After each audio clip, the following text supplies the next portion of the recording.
ഏവർക്കും പുതിയൊരു വീഡിയോയിലേക്ക് സ്വാഗതം.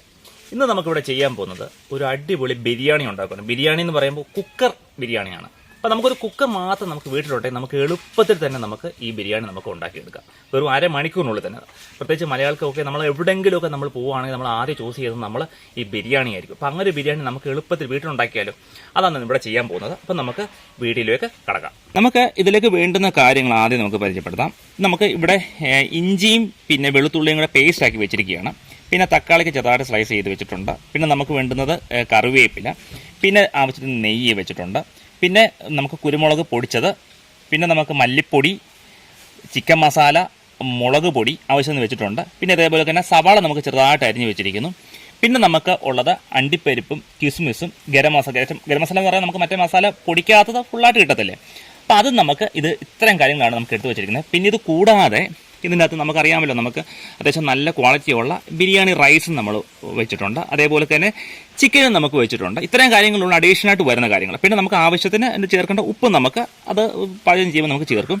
അപ്പോൾ ഇത്രയും കാര്യങ്ങളാണ് ഇതിന് വേണ്ടുന്ന ഈ ഒരു കാര്യം ഉണ്ടാക്കാൻ വേണ്ടിയുള്ള കാര്യങ്ങൾ. അപ്പോൾ ഇവിടെ നെയ്യ് ചൂടായി തുടങ്ങിയിട്ടുണ്ട്. അപ്പോൾ ഇവിടെ ചെയ്യാൻ പോകുന്നതെന്ന് വെച്ചാൽ ഞാൻ ഫ്ലെയിം ഒന്ന് കുറച്ചു. ഇനി നമ്മുടെ ഈ എടുത്ത് വെച്ചിരിക്കുന്ന ഈ അണ്ടിപ്പരിപ്പും കിസ്മിസും കൂടെ ഞാൻ ഇതിലേക്ക് ഇട്ട് ഇത് വറുത്തെടുക്കാൻ പോവുകയാണേ. ഞാനിതിനെ കോരി വെക്കുകയാണ്. കുറച്ച് സവാള ഞാനതൊന്ന് മൊരിച്ചെടുക്കാൻ പോവുകയാണേ. ഇവിടെ നമ്മൾ സവാള നന്നായിട്ട് റെഡി ആക്കിയിട്ടുണ്ട്. നമ്മളിതിനെ വാങ്ങി വെക്കുകയാണ്. ഇനി ഇതിലേക്ക് നമ്മുടെ ഈ ഗരം മസാല ഉണ്ടല്ലോ, ഗരം മസാലയൊന്ന് ഞാനൊന്നിട്ട് നന്നായിട്ടൊന്ന് ഇളക്കാൻ പോവുകയാണ്. നമ്മൾ ആവശ്യത്തിന് കറിവേപ്പില, ഈ കറിവേപ്പില എന്നൊക്കെ പറയുമ്പോൾ ഒരു പ്രത്യേക അളവൊന്നുമല്ല, അത് നിങ്ങൾ അങ്ങ് ആവശ്യത്തിന് ഇടുക. അപ്പോൾ ഇനിയും ചെയ്യുന്നതെന്ന് പറഞ്ഞു കഴിഞ്ഞാൽ നമ്മൾ ഇതിലേക്ക് നമ്മുടെ ഈ പിന്നെ ഇഞ്ചിയും അതേപോലെ തന്നെ വെളുത്തുള്ളിയും കൂടെ ചെറുതായിട്ട് നമ്മൾ ഒരുപാടങ്ങ് പേസ്റ്റ് ആക്കത്തില്ല, ഒന്ന് ചതച്ചെടുക്കുന്ന രീതിയിലാണ് അത് ഇതിലേക്ക് ഞാൻ ഇടുകയാണ്. ഒരല്പം മല്ലിപ്പൊടി ഞാൻ ഇതിലേക്ക് ഇടുകയാണ്. ഒരല്പം മല്ലിപ്പൊടി ഇട്ടു. അതേപോലെ തന്നെ നമ്മുടെ ചിക്കൻ മസാല ഞാൻ ഇതിൻ്റെ അകത്ത് കുറച്ചാണ് ആഡ് ചെയ്യുന്നത്. കാര്യം നമുക്ക് ചിക്കൻ്റെ അകത്ത് നമുക്കൊരല്പം മസാല ഇടുന്നുണ്ട്. അപ്പം ആവശ്യത്തിന് മാത്രം ചിക്കൻ മസാല ഇവിടെ ഞാൻ കുറച്ച് ചിക്കൻ മസാല ഇട്ടു. ഒരല്പം ചിക്കൻ മസാല ഇട്ടു. ഇനി നമ്മൾ ചെയ്യേണ്ടതെന്ന് വെച്ചാൽ ഇതേപോലൊക്കെ തന്നെയാണ് നമുക്ക് മുളക് പൊടി ഇതേപോലെ തന്നെ ഞാൻ ആവശ്യത്തിന് ഇട്ടു. ഒരുപാട് ബിരിയാണിക്കൊക്കെ ഒന്നും നമുക്ക് ഒരുപാട് പിന്നെ അങ്ങ് എരിയുടെ ആവശ്യമില്ല. അപ്പം ഞാൻ ഇതിൻ്റെ അകത്ത് കുറച്ച് ഇതേപോലെ തന്നെ ഞാൻ ചിക്കൻ്റെ അകത്ത് അല്പം മുളക് ഇട്ടിട്ടുണ്ട്. അതുകൊണ്ടാണ് ഇതിനകത്ത് ഞാൻ കുറച്ച് ഞാൻ പിന്നെ മുളകും ആഡ് ചെയ്തിട്ടുള്ളൂ. എന്നിട്ട് ചെയ്യേണ്ടതെന്ന് വെച്ച് കഴിഞ്ഞാൽ ഇതിനെ നന്നായിട്ടൊന്ന് ഇളക്കി കൊടുക്കണേ.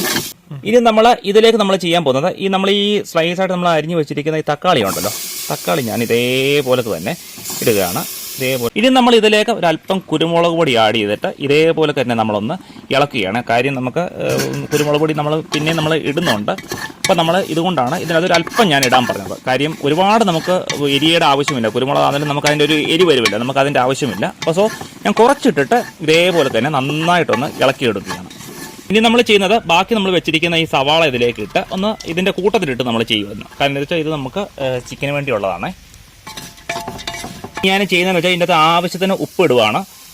ഞാൻ പിന്നെ ഇറച്ചി സാധാരണ നമ്മളൊന്ന് ഇളക്കി വെച്ചിട്ടുണ്ട്, അതിൻ്റെ അകത്ത് ഒരു അല്പം ഉപ്പ് ഇട്ടിട്ടുണ്ട്. അതുകൊണ്ട് ഇതിനകത്ത് ഒരു അല്പം ഇട്ടിട്ടുള്ളൂ. പിന്നെ ഉപ്പ് നമ്മൾ കൂടിപ്പോവും. ഇതിൻ്റെ അകത്ത് ഇതെല്ലാം കൂടെ ഒന്ന് പരുവത്തിന് പിടിക്കുന്ന രീതിയിൽ ഒന്ന് ഇളക്കിയെടുക്കുകയാണ്. ആ ഉപ്പെല്ലാം കറക്റ്റ് ചെല്ലുന്ന പരുവത്തിന് നന്നായിട്ട് അടി കരിയാത്ത രീതി നമ്മൾ ഇളക്കി കൊടുക്കണം. ഫ്ലെയിമും അതുപോലെ തന്നെ ഒന്ന് കുറച്ച് കൊടുക്കണം, അതിന് പെട്ടെന്ന് കരിഞ്ഞു പോകും.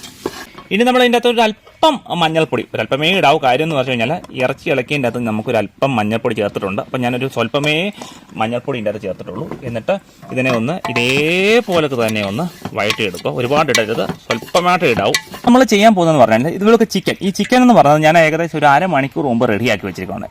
ഇതിനകത്ത് എന്തൊക്കെയാണ് ചേർത്തെന്ന് പറഞ്ഞു കഴിഞ്ഞാൽ ഒരല്പം മഞ്ഞൾപ്പൊടി, അതുകൊണ്ടാണ് ഞാൻ നേരത്തെ സൂചിപ്പിച്ചത് നമ്മൾ ഇടുമ്പോൾ ഒരല്പം മഞ്ഞൾപ്പൊടി ഇട്ടാൽ മതി. ഇതിനകത്ത് അല്പം മഞ്ഞൾപ്പൊടി ഇട്ടു. പിന്നെ ഒരല്പം ഉപ്പ്, പിന്നെ നമ്മുടെ കോഴി മസാല അല്പം ചേർത്തിട്ടുണ്ട്. അത് നമുക്ക് ആദ്യം അതുകൊണ്ടാണ് കുറച്ച് മസാല ഇടാൻ കാരണം. ഇതിനകത്ത് ഒരല്പം ഇട്ടിട്ടുണ്ട്. പിന്നെ നമ്മൾ ചെയ്തതെന്ന് പറഞ്ഞു കഴിഞ്ഞാൽ ഒരു 2 സ്പൂൺ തൈര് വീണ്ടും അത് ഇട്ടിട്ടുണ്ട്. നല്ല വൃത്തിക്ക് ഈ ഒരു ചിക്കനൊക്കെ ഒന്ന് സോഫ്റ്റ് ആവാൻ വേണ്ടിയാണ് നമ്മൾ തൈരൊക്കെ ഒന്ന് ആഡ് ചെയ്തിട്ട് നമ്മളിതിനെ നന്നായിട്ട് ഇളക്കി ഏകദേശം ഒരു അരമണിക്കൂർ ഞാനിത് വെച്ചിട്ടുണ്ട്. ഞാൻ ഇതിലേക്ക് ചിക്കന് ഇതുപോലെ തന്നെ ഒന്ന് ആഡ് ചെയ്യുകയാണ്. നമുക്ക് കുക്കർ അടയ്ക്കുന്നതിന് നമുക്ക് കുറച്ച് പരിപാടിയാണ്. കുറച്ച് പരിപാടി എന്ന് പറയുമ്പോൾ നമുക്ക് ഇനി റൈസ് നമുക്ക് ചേർക്കണ്ടായോ, ആ റൈസ് ചേർക്കേണ്ട കാര്യത്തിനാണ്. അപ്പം ഈ ചിക്കനൊരു സ്വാഭാവികമായിട്ട് വെള്ളം ഉണ്ടല്ലോ, അപ്പോൾ അതുകൊണ്ടാണ് ഞാൻ പറഞ്ഞത് ഒരുപാട് നമുക്ക് വെള്ളം വേണ്ടി. നമുക്ക് കുക്കർ അടച്ചു കഴിഞ്ഞാൽ പിന്നെ നമുക്ക് ഇതിനകത്ത് ഒന്നും ചെയ്യാൻ പറ്റത്തില്ല. അതുപോലെ തന്നെ വെക്കുന്നതിന് മുമ്പാണ് നമുക്ക് ഇതെല്ലാം നമുക്ക് ചെയ്യേണ്ടത്. ഇനിയാണ് നമ്മൾ ഇതിലേക്ക് നമ്മുടെ എടുത്ത് വെച്ചിരിക്കുന്ന റെഡിയാക്കി വെച്ചിരിക്കുന്ന റൈസ് ചേർക്കേണ്ടത് കാണിക്കാം. ഇതിനകത്ത് ഈ റൈസ് എന്ന് പറയുമ്പോൾ ഞാൻ ഏകദേശം ഈ ഒരു ഗ്ലാസ്സിന് 1.5 ഗ്ലാസ് റൈസാണ് എടുത്തിരിക്കുന്നത്. 1.5 ഗ്ലാസ് റൈസ് ഇതാണ് ഞാൻ ഇതിലേക്ക് ഇടാൻ പോകുന്നത്. അപ്പോൾ റൈസ് നന്നായിട്ട് കഴുകി വെച്ചിരിക്കുകയാണ്. അത് ഞാൻ പറഞ്ഞില്ല, റൈസ് നമ്മുടെ ക്വാളിറ്റി അനുസരിച്ച് പല ഇതും വാങ്ങാം. അത് ഏറ്റവും ക്വാളിറ്റി ഉള്ളത് വാങ്ങാം. അപ്പോൾ ഇത് കുറച്ച് ആവശ്യത്തിനുള്ള എടുത്താൽ മതി. ഇപ്പോൾ ഒരു 1.5 ഗ്ലാസ് എടുത്തിട്ടുള്ളൂ എന്ന് പറയുമ്പോൾ അതിൻ്റെ അകത്ത് കുറച്ച് ഭാഗമേ വന്നിട്ടുള്ളൂ. അപ്പോൾ നമുക്ക് 1 കിലോ ഒക്കെ വാങ്ങുവാണെങ്കിൽ എത്ര തവണ നമുക്ക് ഉണ്ടാക്കാം അല്ലേ? എത്ര തവണ നമുക്ക് എല്ലാവർക്കും ഉണ്ടാക്കുന്ന രീതിയിൽ നമുക്ക് ചെയ്യാം. അപ്പം ഞാൻ ഇത് ഇത്രയും ചെയ്തു. ഇനി നമുക്ക് ചെയ്യേണ്ടതെന്ന് പറഞ്ഞു കഴിഞ്ഞാൽ, അപ്പം എല്ലാം ഒഴിച്ചു. ഇനിയും ചെയ്യേണ്ടതെന്ന് പറഞ്ഞു കഴിഞ്ഞാൽ ഇതിനകത്ത് വെള്ളം ഒഴിക്കേണ്ടതാണ്. വെള്ളത്തിൻ്റെ അളവ് വളരെ പ്രാധാന്യമുള്ളതാണ്. നമ്മൾ ഈ 1.5 ഗ്ലാസ് പിന്നെ റൈസ് ഞാൻ എൻ്റെ ഇട്ടപ്പോൾ ഒരു 1.5 ഗ്ലാസ് വെള്ളവും കൂടാണ് ഇതിൻ്റെ അകത്ത് ഒഴിക്കുന്നത്. 1.5 ഗ്ലാസ് വെള്ളം ഞാൻ ഒഴിക്കണം. എന്നിട്ടാണ് നമ്മൾ ജസ്റ്റ് നമ്മളൊന്ന് വെച്ചിട്ട് ഇത് നമ്മളൊന്ന് വേവാൻ വെക്കുകയാണ് ചെയ്യുന്നത്. ഇത്രയും വെള്ളമേ ആവശ്യമുള്ളൂ. എന്നിട്ട് ഇത് വെന്ത് വരുമ്പോഴാണ് നമ്മൾ ബാക്കിയുള്ള കാര്യങ്ങളൊക്കെ നമ്മൾ ഇതിലേക്ക് ചേർക്കുന്നത്. ഇപ്പോൾ ഞാൻ കുക്കറിൻ്റെ അകത്ത് വെച്ചു, അടപ്പും അടച്ചിട്ടുണ്ട്. ഇനി നമുക്ക് ചെയ്യേണ്ടതെന്ന് വെച്ചാൽ ഒരു 2 വിസിൽ. കാര്യം ഒരുപാട് വിസിൽ പോയി കഴിഞ്ഞാൽ നമുക്ക് പിന്നെ ഇറച്ചി അങ്ങ് ഒരുപാട് വെന്ത് പോവും. നമ്മൾ പ്രത്യേകിച്ച് വഴറ്റി എടുത്ത ഇറച്ചിയല്ല. അപ്പം നമ്മൾ ചെയ്യുന്നതെന്ന് വെച്ചാൽ ഒരു 2 വിസിൽ കേൾക്കുമ്പോൾ നമുക്ക് അതൊന്ന് വെയിറ്റ് ചെയ്തിട്ട് പിന്നെ നമുക്ക് എടുക്കുന്നതാണ്. ഇവിടെ നമ്മൾ ബിരിയാണി നന്നായിട്ട് റെഡി ആയിട്ടുണ്ട്. ഇനിയിപ്പോൾ നമ്മൾ ചെയ്യേണ്ടതെന്ന് പറഞ്ഞു കഴിഞ്ഞാൽ പിന്നെ നമ്മൾ നേരത്തെ എടുത്തു വെച്ചിരിക്കുന്ന ഈ കിസ്മിസൊക്കെ ഉണ്ടല്ലോ, കിസ്മിസും പിന്നെ അണ്ടിപ്പരിപ്പും ഇതെല്ലാം നമ്മൾ ഇതിലേക്ക് നമ്മൾ നന്നായിട്ട് വിതറി. അപ്പം അതുപോലെ തന്നെ നമ്മൾ ഇതിൻ്റെ കൂട്ടത്തിൽ നമ്മൾ ചെയ്ത് വെച്ചിരിക്കുന്ന ആ ഒരു സവാളയുണ്ടല്ലോ, സവാളയും നമ്മൾ ഇതേപോലൊക്കെ തന്നെ നമ്മൾ ഇടണം. ഇട്ട് നമ്മളൊരു 5 ഒന്ന് ജസ്റ്റ് ഒന്ന് ചൂടാക്കണം. ഇതിപ്പോൾ നമ്മൾ വിസിൽ കേട്ട് നമ്മൾ കുക്കറിൻ്റെ എല്ലാം കഴിഞ്ഞ് നമ്മൾ എടുത്തതാണ്. അത് കഴിഞ്ഞിട്ടാണ് നമ്മൾ ഇത് ചിലപ്പോൾ വേണമെങ്കിൽ നമുക്ക് ആദ്യമേ ആഡ് ചെയ്യാം. ഇത് ഞാൻ അങ്ങനെ ആദ്യമേ ആഡ് ചെയ്യത്തില്ല. രണ്ടാമത് എടുത്തു കഴിഞ്ഞ ശേഷമേ ഞാനിത് വെക്കാറുള്ളൂ. അപ്പോൾ ഞാനിത് വെച്ചു. ഇനിയിപ്പോൾ ചെയ്യേണ്ടതെന്ന് വെച്ച് കഴിഞ്ഞാൽ ഒന്ന് അടപ്പ് അടച്ചതിന് ശേഷം ഒരു 1 മിനിറ്റ് ഒന്ന് ജസ്റ്റ് ഒന്ന് ചൂടാക്കും. വിസിൽ കേൾപ്പിക്കാനല്ല, ജസ്റ്റ് ഒന്ന് ചൂടാക്കി നമുക്ക് ഇതിൻ്റെ ഒരു ഫ്ലേവർ ഇവിടെ നിന്ന് കിട്ടട്ടെന്നുള്ള രീതിയിൽ എന്നിട്ട് നമുക്ക് വാങ്ങി വെക്കാം. അപ്പോൾ നോക്കിയേ, ഞാൻ പിന്നെ കുക്കറിൻ്റെ അടപ്പെല്ലാം മാറ്റി എന്നിട്ട് ചെറിയൊരു ഫ്ലെയിം ഇട്ടിട്ടുണ്ട്. കാര്യം ഒന്നുകൂടെ ഒന്ന് മുരിഞ്ഞ് റെഡി ആവാൻ വേണ്ടിയുള്ളതാണ്. ഇതെല്ലാം നല്ല വൃത്തിക്ക് റെഡി ആയിട്ടുണ്ട്. എന്നിട്ട് നമ്മൾ ഇത് ഒരല്പം കൂടെ വെള്ളം ഒന്ന് വെറ്റി നല്ല വൃത്തിയാകുമ്പോൾ നമ്മളിതിനെ അങ്ങ് വാങ്ങി നമ്മൾ പ്ലേറ്റിലേക്ക് അങ്ങ് സെർവ് ചെയ്യും. അങ്ങനെ നമ്മുടെ കുക്കർ ബിരിയാണി അടിപൊളിയായിട്ട് റെഡി ആയിട്ടുണ്ട്. സിമ്പിളാണ്. നമ്മളിനി മറ്റുള്ള രീതിയിലൊന്നും കറങ്ങി നടക്കാൻ വേണ്ട. കാര്യം എന്ന് വെച്ചാൽ കുക്കറിൻ്റെ തൊട്ട് വെച്ച് നമുക്ക് പെട്ടെന്ന് ചെയ്യാനുള്ളൂ. ആദ്യത്തെ ഈ വറുത്ത് പൊരിക്കുന്നതൊക്കെ മാത്രമേ ഉള്ളൂ ചെറുതായിട്ടുള്ളത്. ബാക്കി എല്ലാം വെച്ചു നമുക്ക് വളരെ സിമ്പിളായിട്ട് നമുക്ക് ഉണ്ടാക്കിയെടുക്കാം.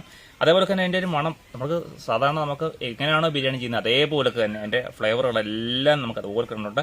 പിന്നെ 2 വിസിൽ വരുമ്പോൾ ചിക്കൻ നന്നായിട്ട് വെന്ത് റെഡി ആയിട്ടുണ്ട്. ഒന്നും വെന്ത് കുഴഞ്ഞു പോകുന്നില്ല. കാര്യം ഒരു വിസിലോട് കൂടുതൽ പോയി കഴിഞ്ഞാൽ നമുക്ക് അത് വെന്ത് പോകും. അതേപോലെ തന്നെ നമ്മൾ ഇതിന് ശേഷം നമ്മൾ ഒരു അല്പം കൂടെ വെള്ളമയം കാണും. അത് നമ്മൾ തുറന്ന് വെച്ചിട്ട് ജസ്റ്റ് ഒന്ന് വേവിച്ച് കഴിഞ്ഞാൽ ഇതേപോലെ തന്നെ മൊരിഞ്ഞിരിപ്പുണ്ട്. ആ ഗ്രാമ്പൂവിൻ്റെ ഒക്കെ മണം നമുക്ക് കൃത്യമായിട്ട് വരുന്നുണ്ട്. പിന്നെ അവസാനം നമ്മൾ ചെയ്യേണ്ടതെന്ന് വെച്ചാൽ ഈ മല്ലിയിലയും കൂടെ ഒന്ന് ഇട്ടൊന്ന് ഫ്ലേവർ പോലെ ഇട്ട് കഴിഞ്ഞിട്ട് ഒന്ന് ഇളക്കി എടുത്ത് കഴിഞ്ഞാൽ തീർച്ചയായിട്ടും നമുക്ക് മറ്റുള്ള അതേ സ്വാദുള്ള നമുക്ക് ബിരിയാണി നമുക്ക് വീട്ടിൽ തന്നെ ഉണ്ടാക്കിയെടുക്കാം വളരെ എളുപ്പത്തിൽ. അതേപോലെ തന്നെ 5-6 അടങ്ങുന്ന ഒരു കുടുംബത്തിൽ നമുക്ക് എളുപ്പത്തിൽ നമുക്ക് ഉണ്ടാക്കിയെടുക്കാം. അത് ഒരു കുക്കർ മതി. അതിൻ്റെ അകത്ത് നമുക്ക് ഇഷ്ടം പോലെ നമുക്ക് ബിരിയാണി നമുക്ക് വയർ നിറച്ച് നമുക്ക് ഉണ്ടാക്കിയെടുക്കാൻ പറ്റും. അപ്പോൾ ഇങ്ങനൊരു ബിരിയാണി നിങ്ങൾ വീട്ടിൽ നാളെ തന്നെ നിങ്ങൾ ഉണ്ടാക്കി നോക്കണം. അപ്പോൾ നിങ്ങൾക്ക് വീഡിയോ ഇഷ്ടപ്പെട്ടെങ്കിൽ ലൈക്ക് ചെയ്യുക, സബ്സ്ക്രൈബ് ചെയ്യുക, ഷെയർ ചെയ്യുക. Thank you.